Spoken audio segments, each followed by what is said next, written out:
For the child, oh come all good men and true, a sad tale I'll tell to you, of a maiden who was known to me as I. She was young and sweet and fair, but that house all sad and bare, her marriage to an old man would contrive. Oh my Glavin, you're the man, you was always in the van, waited up and down to old man and got soon. Me white snuffy at your wake, baker's bread and corny cake, and plenty on your table late and soon. A local man of astonishing innocence who was willing to act as Tom Doodle's representative in the area. His name was Michael, but it was decided that Michael Gulliver sounded more attractive. We called ourselves the Independent Collegiate Party, and we drew up a 5-point plan. We printed these on large placards and pinned them to every telegraph and light pole all over the town and countryside. We also had bills printed announcing the arrival of Tom Doodle. After Mass on Sundays and at football matches, we handed out around handbills which counselled the electorate to use your noodle, vote for Doodle, and give the whole caboodle to Doodle. Now, so I could not make a mistake. Is coming no muck, far can shift. I had a plan. The various sackfuls were ranged against the several pillars of the market shed, the mouths of the sacks open for inspection. I went to the first pillar. Can I have a spud? I asked. Sure, the farmer said. I dug deep down inside the sack and took a potato. I then took a spent match out of my pocket full of spent matches I had already picked up on the street and inserted the match deep into the potato. At the second pillar, I put 2 matches into the sample spud. So on down the line to the 10th pillar. The final tuber with its 10 matches sticking out of it looked grotesque. Racing through our back gate to the kitchen, I boiled a lot of them in a large muller.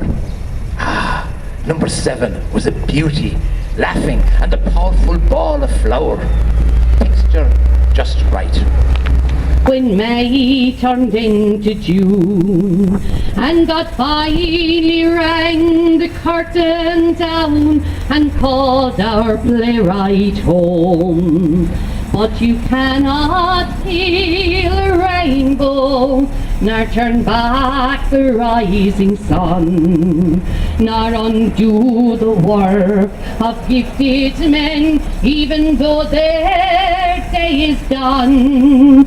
For they always walk beside you when the things they had to say are a part of what we wear and are and form the centre of our ways.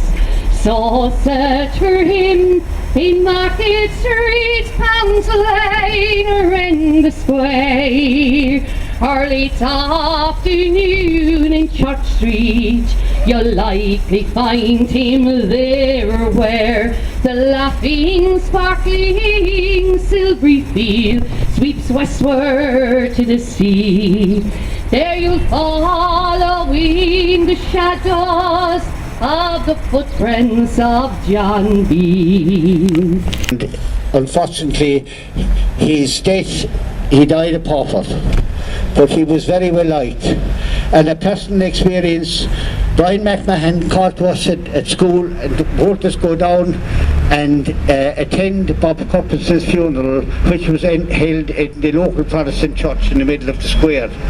And prior to then, none of us had ever gone into a Protestant church, because we were led to believe that if you went into a Protestant church, you come out with a tail.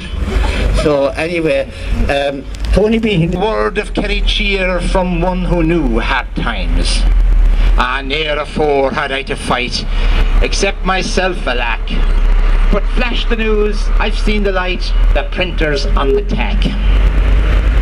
If lately you've viewed me, with beard and visage grim, my hair unkept, my breeches frayed, my optics grey and dim, 'tis true, I strike my errant breast. But now in sober black I stroll the streets, my friends to greet, the printers on the tack. However, the president of St. Michael's at the time warned him if he didn't exist, he'd expel him. And he expelled him. And Timmy left and went back to the Gaeltacht. His first love was the Irish language and communism. And he went back and he went back to the Blackskits and he stayed a summer in the Blackskits. He done his matriculation and finished off in Trinity College. And he became a professor of Celtic studies. And by virtue of the fact of his socialist ideas, he couldn't get a job in the Catholic colleges, so he went to England. And he finished up in Halifax. And he was a professor of Celtic studies in Halifax.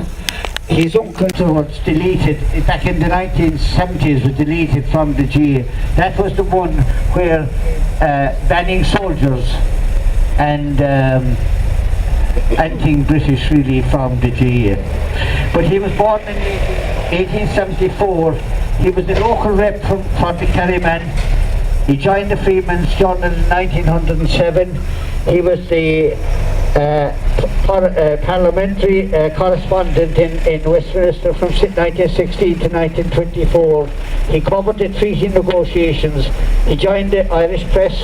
He was with the press from 1931 to 1937 until his death in 1959.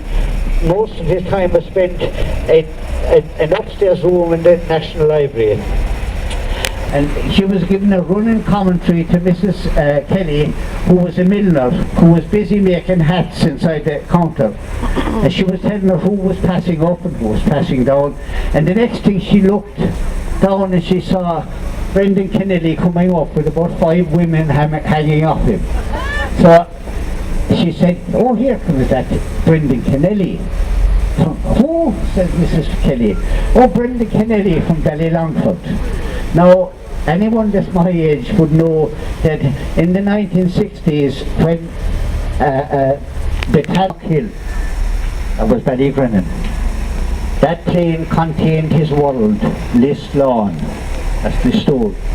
His mother's home on the outskirts, the river field, the woods that marched along its banks like dark battalions, St. Benines, St. Michael's, where he taught, and the bookshop in the main street, Ravens, owned by the kindly philosopher with whom he spent many hours in pleasant discussion.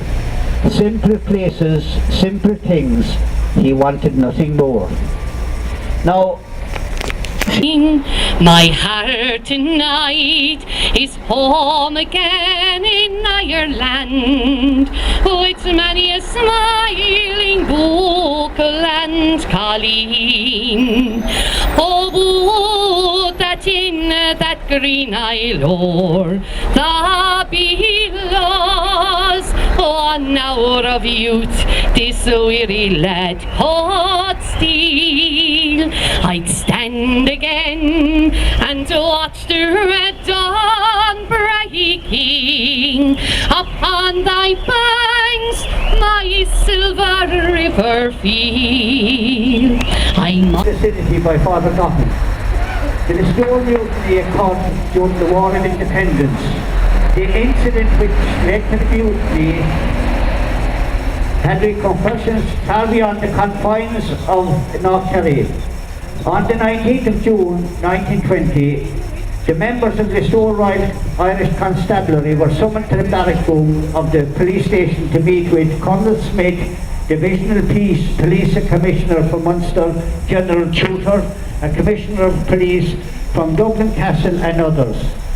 Smith addressed the gathering. He said that from then on the Crown forces would have to take the offensive and beat Sinn Féin at its own game. To this end, martial law would come into force immediately, and by June 21st the police and military would be completely amalgamated. Then together police and military would engage in a ruthless pacification program, and if in the course of it innocent people were killed, he would see to it that no policeman would have to answer for such an eventuality. Single little street is everything that is of pomp and blessed poverty made sweet, and all that is of love, of man and God above, of happiness and sorrow and conceit, of tragedy and death and bittersweet, of hope, despair, illusion and defeat. A golden mellow peace forever clings along the little street.